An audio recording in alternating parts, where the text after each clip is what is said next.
आप सभी को मेरा नमस्कार। इस भाग में मैं आप लोगों को जैव प्रौद्योगिकी से संबंधित विभिन्न प्रश्न बताऊंगा, जिसमें आपको ऐसे प्रश्न बताऊंगा जो अधिकतर परीक्षाओं में पूछे जाते हैं तथा उस प्रश्नों में जो और भी प्रश्न बन सकते हैं उसके बारे में बताऊंगा।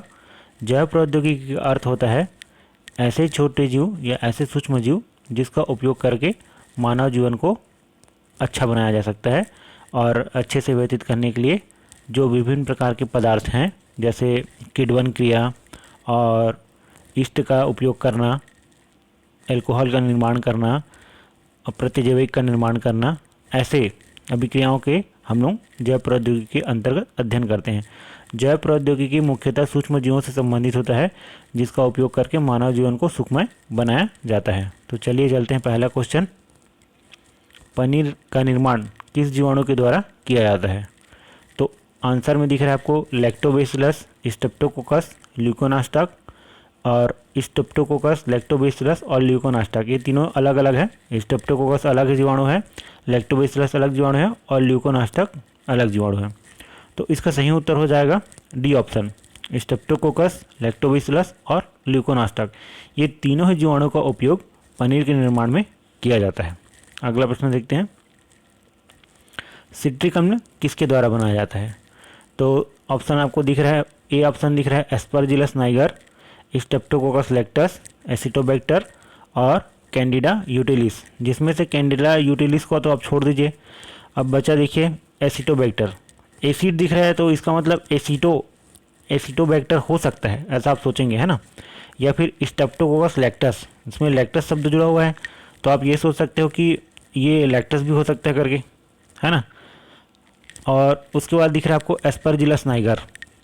तो यदि आप अच्छे से इसको अध्ययन करेंगे तो इसके अध्ययन से पता चलेगा कि जो सिट्रिक अम्ल होता है वो एस्परजिलस नाइगर के द्वारा बनाया जाता है। मुख्यतः औद्योगिक रूप से एस्परजिलस नाइगर का उपयोग करके सिट्रिक एसिड का निर्माण किया जाता है। ठीक है, तो ये उत्तर तो नहीं होगा इसका, और ये भी नहीं होगा और ये भी नहीं होगा। अगला प्रश्न चलते हैं, किण्वन के दौरान विटामिन B12 सीधे किससे उत्पन्न होता है? तो ऑप्शन में देखिए एस्चिया गॉस्पी, राइजोपस स्टोलिनिफर, सेक्रोमाइसिस सेरेवेसी और डी ऑप्शन में देखिए प्रोपियोनी बैक्टीरिया। और ऑप्शन उसके बाद दिया है सीडोमोनास। प्रोपियोनी बैक्टीरिया को ही सीडोमोनास कहा जाता है। तो इसका जो उत्तर हो जाएगा यही है डी ऑप्शन, प्रोपियोनी बैक्टीरिया या सूडोमोनास। सूडोमोनास को ही प्रोपियोनियो बैक्टीरिया के अंतर्गत लिया जाता है। तो विटामिन B12 सीधे ही किण्वन के द्वारा इसे प्राप्त कर सकते हैं। अगला प्रश्न देखते हैं, निम्न में कौन दही बनाने का प्रयोग होता है? तो दही होता है क्या चीज़ है? लैक्टिक एसिड को हम लोग क्या बोलते हैं? दही बोलते हैं। ठीक है, तो यहाँ पर देख लीजिए ऑप्शन दिख रहा है आपको लैक्टोबैसिलस लैक्टिस, सीडोमोनास, एस्परजिलस और सेक्रोमाइसिस। तो हमने अभी बताया कि दही को क्या बोला जाता है? लैक्टोबैसिलस या लैक्टिक एसिड बोलते हैं। तो लैक्टोबैसिलस और लैक्टिक एसिड दोनों एकदम रिलेटेड लग रहे हैं, तो इसका उत्तर क्या हो जाएगा? Lactobacillus lactis. लैक्टोबैसिलस लैक्टिस के द्वारा दही का निर्माण किया जाता है। अगला प्रश्न देखते हैं, कोलर तथा मिलिस्टीन ने किसके निर्माण के लिए जैव तकनीक विकसित की है? तो कोलर और जो मिलिस्टीन है इन्होंने मोनोक्लोनल एंटीबॉडीज, ठीक है, कौन सा? मोनोक्लोनल एंटीबॉडीज, इसका तकनीक विकसित किया था। तो कोलर तथा मिलिस्टीन ने मोनोक्लोनल एंटीबॉडीज जैव तकनीक विकसित किया था। अगला देखते हैं, एंटीबायोटिक शब्द किसके द्वारा प्रतिपादित किया गया था? तो एंटीबायोटिक शब्द जो है वॉक्समैन के द्वारा दिया गया था। किसके द्वारा दिया गया था? वॉक्समैन के द्वारा प्रतिपादित किया गया था, है ना। एंटीबायोटिक शब्द किसके द्वारा प्रतिपादित किया गया? तो वॉक्समैन के द्वारा प्रतिपादित किया गया था। 1942 वॉक्समैन बोला जाता है ना। 1942 वॉक्समैन के द्वारा एंटीबायोटिक्स शब्द का प्रतिपादित किया गया था। अगला देखते हैं, टोनू लोपिसस यूटिलिस होता है ना। तो ये जो टोनू लोपिसस यूटिलिस जो होता है एक भोजन ईस्ट है। क्या है? एक भोजन ईस्ट। तो इसका क्या उत्तर हो जाएगा? एक भोजन ईस्ट होगा। ठीक है, सिट्रिक अम्ल के संश्लेषण में सम्मिलित होता है, एक महत्वपूर्ण आंतरिक सहजीवी और एक सूक्ष्मजीवी तृतीय पीढ़ी का वैक्सीन बनाता है। तो ये तीनों ऑप्शन इसके गलत हैं। सही उत्तर क्या हो जाएगा? एक भोजन ईस्ट।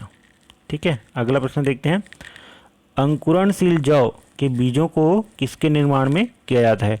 तो ये जो अंकुरणशील बीज, जो जौ के जो बीज होते हैं, जौ को बोलते हैं हार्डियम वल्गेर, है ना, क्या बोलते हैं? हार्डियम वल्गेर। और जौ बीज का जो अंकुरित हो जाता है तो उससे एल्कोहल प्राप्त किया जाता है, और उसमें एल्कोहल की जो मात्रा होती है 4.8% होता है, जो कि बियर के निर्माण में किया जाता है। याद रखिएगा, अंकुरणशील जौ बीज के द्वारा बियर का निर्माण किया जाता है, जिसमें एल्कोहल की मात्रा होती है 4.8%। एंजाइम डाइस्टेज की पहचान की, है ना, एंजाइम डाइस्टेज की पहचान किसने किया? ऑप्शन ए दिख रहा है S.A. वॉक्समैन, ऑप्शन बी ए फ्लेमिंग, सी क्रिश्चियन हसन, और डी है पायन परसोज। तो इसका जो उत्तर है पायन परसोज, पायन और परसोज, ठीक है, याद रखिएगा, पायन तथा परसोज ने एंजाइम डाइस्टेज की पहचान की थी। अगला प्रश्न देखते हैं, इंटरफेरान क्या है? तो ऑप्शन देखिए, इंटरफेरान क्या है? ए में दिख रहा है आपको एक जीवाणु का प्रकार है, बी एक प्रकार का प्रोटीन है, सी एक प्रकार का जीन है, डी एक प्रकार का हार्मोन है। तो ये जो इंटरफेरान होता है ना, वो एक प्रकार का प्रोटीन होता है, याद रखिएगा, एक प्रकार का प्रोटीन जो कि शरीर में निर्मित होता है, और ये वायरस के अगेंस्ट काम करता है, मतलब जितने भी विषाणु होते हैं उसके अगेंस्ट काम करता है, उसके खिलाफ काम करता है, उसका शत्रु होता है ये। तो इंटरफेरान क्या होता है? एक प्रकार का प्रोटीन होता है जो कि शरीर द्वारा निर्मित होता है। सन 1944-45 में सर्वप्रथम स्ट्रेप्टोमाइसिन पृथक किया था। तो सन 1944 और 45 में वॉक्समैन के द्वारा पृथक किया गया था स्ट्रेप्टोमाइसिन, वो भी किससे? स्ट्रेप्टोमाइसिन ग्रीसियस, याद देखिएगा, स्ट्रेप्टोमाइसिन ग्रीसियस, है ना, ग्रीसियस, स्ट्रेप्टोमाइसिन ग्रीसियस, ठीक है, इससे उन्होंने प्राप्त किया था, किसको? स्ट्रेप्टोमाइसिन को। तो स्ट्रेप्टोमाइसिन को सर्वप्रथम 1944-45 में वॉक्समैन के द्वारा स्ट्रेप्टोमाइसिन ग्रीसियस के द्वारा प्राप्त किया गया था। अगला प्रश्न देखते हैं, लिंग हार्मोन होते हैं। ऑप्शन ए दिख रहा है A B vitamin, C carbohydrate, और डी स्टेरॉइड। तो वसा, विटामिन और कार्बोहाइड्रेट तो नहीं होते, ठीक है, बचा कौन? स्टेरॉइड्स, है ना। तो स्टेरॉइड होते हैं वो लिंग हार्मोन, ठीक है, प्रोजेस्टेरॉन, टेस्टोस्टेरोन, ये सब लिंग हार्मोन के अंतर्गत आते हैं। अगला प्रश्न देखिए, पेनिसिलिन की खोज की, या पेनिसिलिन की खोज किसने किया था? तो पेनिसिलिन का जो खोज में ऑप्शन में दिख रहा है, देखिए, A Waksman, D Dubos, C Robert Koch, D Alexander Fleming. A Fleming मतलब होता है अलेक्जेंडर फ्लेमिंग। तो जो पेनिसिलिन की खोज है 1929, ठीक है, 1929, याद रखिएगा, 1929 सर अलेक्जेंडर फ्लेमिंग ने पेनिसिलिन प्रतिजैविक का खोज किया था। पेनिसिलिन का खोज किसने किया? सर अलेक्जेंडर फ्लेमिंग ने, 1929, ठीक है। इष्ट कोशिकाओं द्वारा होने वाली क्रिया, तो इष्ट कोशिकाएं करती क्या हैं? वो कौन सी क्रिया करते हैं? देखते हैं ऑप्शन में क्या क्या दिख रहा है आपको, वाष्पोत्सर्जन, पाश्चुरीकरण, किण्वन और एफर्मेशन। तो ये जो इष्ट कोशिकाएं होती है वो अनऑक्सिक श्वसन करती हैं। कौन सा श्वसन करती हैं? अनऑक्सिक श्वसन करती हैं, और अनऑक्सिक श्वसन करने के बाद कार्बन डाइऑक्साइड गैस मुक्त करती हैं। तो इसका उत्तर क्या हो जाएगा? किण्वन, ठीक है, ये क्या हो जाएगा इसका उत्तर? किण्वन। जितने भी इष्ट होते हैं, इष्ट कोशिकाएं होती हैं, वो किण्वन की क्रिया करती हैं। किण्वन क्रिया के द्वारा कार्बन डाइऑक्साइड गैस मुक्त करती हैं तथा C2H5OH का निर्माण करती है, C2H5OH। और ये C2H5OH क्या होता है? मदिरा, एल्कोहल, ठीक है, एल्कोहल होता है C2H5OH। अगला प्रश्न देखते हैं, निम्न में से किसने टीकाकरण का वैज्ञानिक आधार को समझाया? तो इसमें ऑप्शन में देखिए, ए में लुईस पास्चर दिख रहा है, बी एडवर्ड जेनर दिख रहा है, सी सीजर मिलिस्टिन, चौथा जॉर्ज कोहलर। तो इसका सही उत्तर हो जाएगा लुईस पास्चर ने टीकाकरण का वैज्ञानिक आधार को समझाया था। लुईस पास्चर, याद रखिएगा, लुईस पास्चर ने टीकाकरण का वैज्ञानिक आधार को समझाया था। सर अलेक्जेंडर फ्लेमिंग ने पेनिसिलिन निकाला, मतलब अलेक्जेंडर फ्लेमिंग ने किस जीवाणु से जो पेनिसिलिन की खोज किया था, ठीक है। तो देखिए ऑप्शन में क्या क्या दिख रहा है, पेनिसिलियम साइट्रियम, पेनिसिलियम नोटेटम, पेनिसिलियम क्राइसोजिनम और बैसिलस ब्रीविस। तो इसका उत्तर हो जाएगा पेनिसिलियम नोटेटम। इसका उत्तर क्या हो जाएगा? पेनिसिलिन नोटेटम, ठीक है। 1928 पेनिसिलिन नोटेटम 1928 1929, ठीक है, पेनिसिलिन की खोज हुई थी। एल्कोहली किण्वन के लिए कौन सा जीवधारी उपयोग किया जाता है? तो एल्कोहली किण्वन के लिए सैक्रोमाइसिस सेरेविसी, ठीक है, कौन सा उपयोग किया जाता है? सैक्रोमाइसिस सेरेविसी का उपयोग किया जाता है। पेनिसिलिन तो प्रतिजैविक हो गया, सीडोमोनास भी नहीं होगा, एस्परजिलस भी नहीं होगा, ठीक है, तो इसका उत्तर क्या हो जाएगा? Saccharomyces cerevisiae. एल्कोहली किण्वन बोला है, एल्कोहली किण्वन मतलब जिससे एल्कोहल का निर्माण हो, ठीक है, तो एल्कोहल के निर्माण के लिए सैक्रोमाइसिस सेरेविसी का उपयोग किया जाता है। पनीर तथा योगार्ट किस प्रक्रिया का उत्पाद है? ऑप्शन में देखिए आपको दिख रहा है ऑस्वन, पास्चुराइजेशन, किण्वन और निर्जलीकरण। तो सही उत्तर हो जाएगा किण्वन, ठीक है, किण्वन के द्वारा पनीर और योगार्ट का निर्माण है। अगला देखते हैं, रेनेट का उपयोग होता है। रेनेट का उपयोग होता है, तो ये जो रेनेट जो है एक कॉम्प्लेक्स एंजाइम होता है। रेनेट क्या होता है? एक कॉम्प्लेक्स एंजाइम जिसका उपयोग पनीर निर्माण में किया जाता है। और इसका जो खोज है क्रिश्चियन हैंसन ने किया था। किसने किया था? Christian Hansen. याद रखिएगा, ये नाम पूछा जाता है, क्रिश्चियन है ना, हैंसन, क्रिश्चियन हैंसन 1874, ठीक है, कब किया था? 1874। क्रिश्चियन हैंसन 1874, वो भी बछड़े के आमाशय से। किसके आमाशय से? बछड़े के आमाशय से, ठीक है।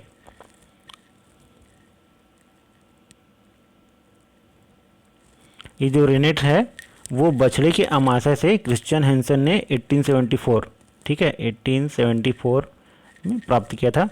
और इसका मुख्य उपयोग होता है पनीर के निर्माण में। किसके निर्माण में? पनीर के निर्माण में, ठीक है। तो रेनेट का उपयोग होता है पनीर के निर्माण में, और रेनेट जो है एक एंजाइम है जिसका उपयोग पनीर निर्माण में किया जाता है, तथा खोज जो है क्रिश्चियन हैंसन ने बछड़े के आमाशय से किया था। अगला है, बायोटेक्नोलॉजी जीव विज्ञान की सर्वाधिक आधुनिक शाखा है जिसमें हम लोग अध्ययन करते हैं। तो देखिए ऑप्शन में क्या क्या दिख रहा है। पहला तो दिख रहा है आपको आनुवंशिक अभियांत्रिकी, उसके बाद जैव रसायन, उसके बाद दिख रहा है सूक्ष्म जैविकी, उसके बाद दिख रहे उपरोक्त सभी। तो ये तीनों ही ऑप्शन सही है। इसका मतलब क्या हो जाएगा? डी ऑप्शन, ठीक है। आपको राइट क्या लगाना है? डी ऑप्शन पर आपको राइट लगाना है, टिक लगाना है। अगला प्रश्न देखते हैं, सर्वप्रथम किण्वन की प्रक्रिया में ईस्ट की उपयोगिता किसने प्रदर्शित किया था? तो जो ईस्ट की जो उपयोगिता है वो सर्वप्रथम किसने प्रदर्शित किया था? उस उत्तर में देखिए क्रिश्चियन हैंसन दिख रहा है, लुईस पास्चर दिख रहा है, पेनिसिलिन दिख रहा है और सीजर मिलिस्टीन दिख रहा है।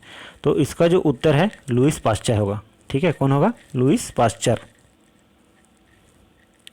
किसकी सहायता से शक्कर से सिरका बनाया जाता है?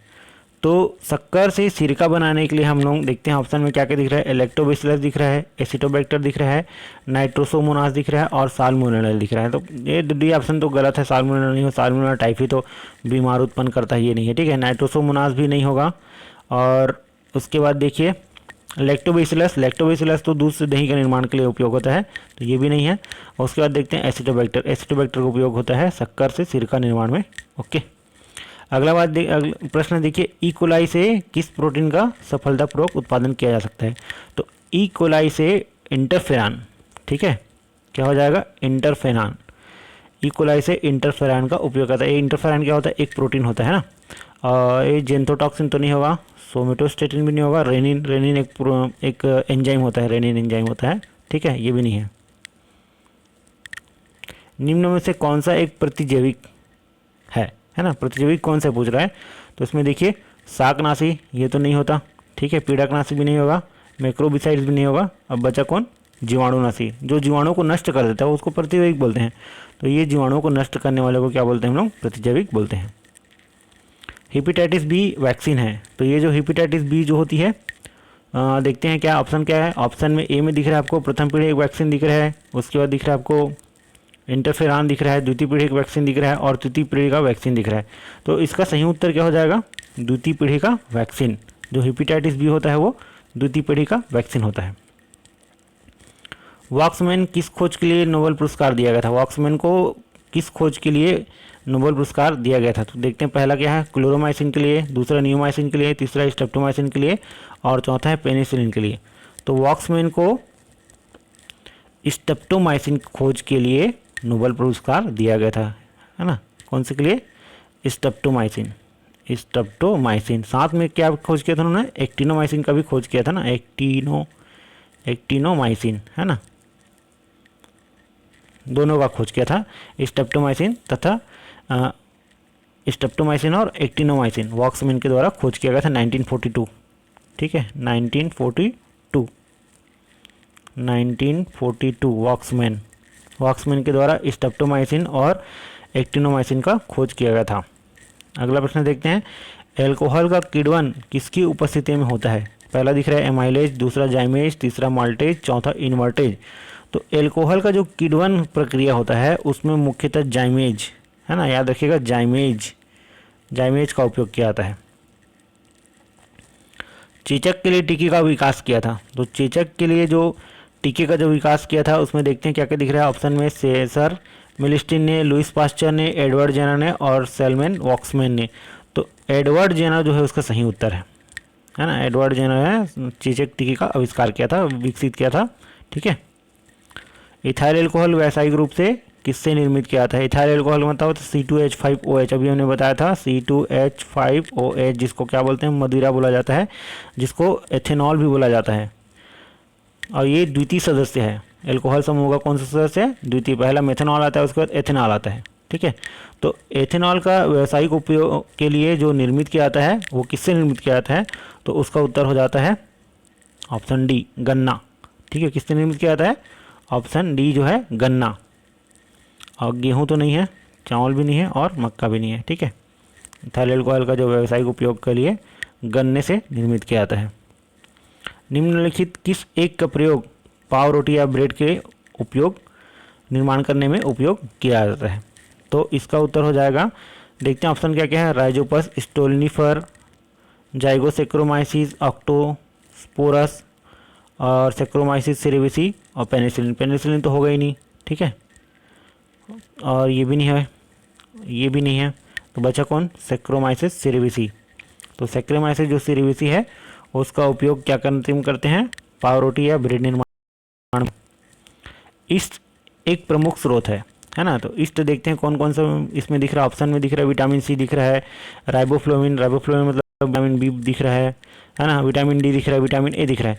तो ये जो विटामिन ए है इसको तो क्या बोलते हैं?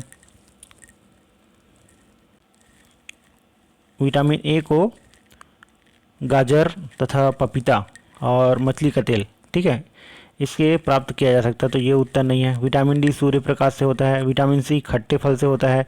तो बचा कौन? राइबोफ्लोविन, विटामिन बी, है ना। तो इसका प्रमुख स्रोत किसका है? Vitamin B, riboflavin.